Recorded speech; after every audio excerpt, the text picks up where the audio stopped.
बैंकों से retired pensioners के लिए एक अच्छी खबर है। पिछले साल 1 नवंबर से पहले रिटायर हो चुके सभी बैंक कर्मियों को अब ज्यादा पेंशन मिलेगी। बैंक मैनेजमेंट और यूनियंस के बीच हुई पहली बैठक में 100% डीए के आधार पर पेंशन को बढ़ाकर देने पर सहमति बन गई है।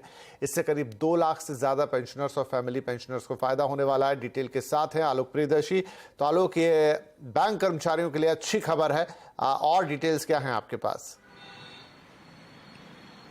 बिल्कुल, देखिए, जो पेंडिंग तमाम मुद्दे थे जिसमें पेंशन भी शामिल था, इसको लेकर जो कमेटी का गठन हुआ था और जिस कमेटी की बैठक अभी पिछले हफ्ते ही हुई थी, उस बैठक से जो हमें जानकारी मिली है कि जो पेंशन का मुद्दा था, खासतौर से जो 1 नवंबर 2022 से पहले जितने भी रिटायर हो चुके थे पेंशनर्स और फैमिली पेंशनर्स, उनके लिए काफी अच्छी खबर आई है और उनका जो पेंशन है वो बढ़ा हुआ मिलेगा, क्योंकि जो उनके डीए में जो 100% न्यूट्रलाइजेशन का फार्मूला है उसको अप्रूव कर दिया है। यानी 1 नवंबर 2022 के बाद और जो पहले जो पेंशनर होते थे, दोनों में एक तरह से दूरी होती थी, एक खाई होती थी, उस खाई को पाटने का काम कर दिया गया है। तो कुल मिलाकर अब जो पहले के पेंशनर्स थे उनको भी यूनिफॉर्म 100% डीए न्यूट्रलाइजेशन का फायदा मिलेगा। अभी तक हो यह रहा था कि जो पुराने पेंशनर्स थे उनके डीए को एक टेपरिंग की जाती थी, उसमें कमी की जाती थी और साथ ही साथ एक मल्टीपल स्लैब होता था, उसी स्लैब के हिसाब से उनका डीए तय होता था। तो पेंशन में जब डीए लग के आता था तो उनका पेंशन कम हो जाता था।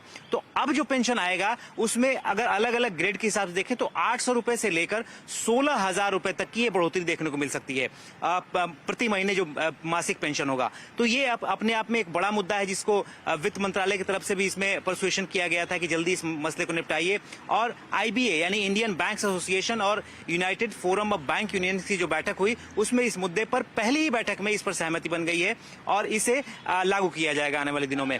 तो और बाकी जो बचे हुए मुद्दे हैं जिसमें सबसे इंपॉर्टेंट अगर 5 डेज वर्किंग वाला मुद्दा है, या फिर जो अफोर्डेबल रेट पर इंश्योरेंस का मसला है, या फिर वेज रिवीजन है, वो मसले भी 4 महीने के अंदर निपटाने का आश्वासन आईबीए की तरफ से दिया गया है।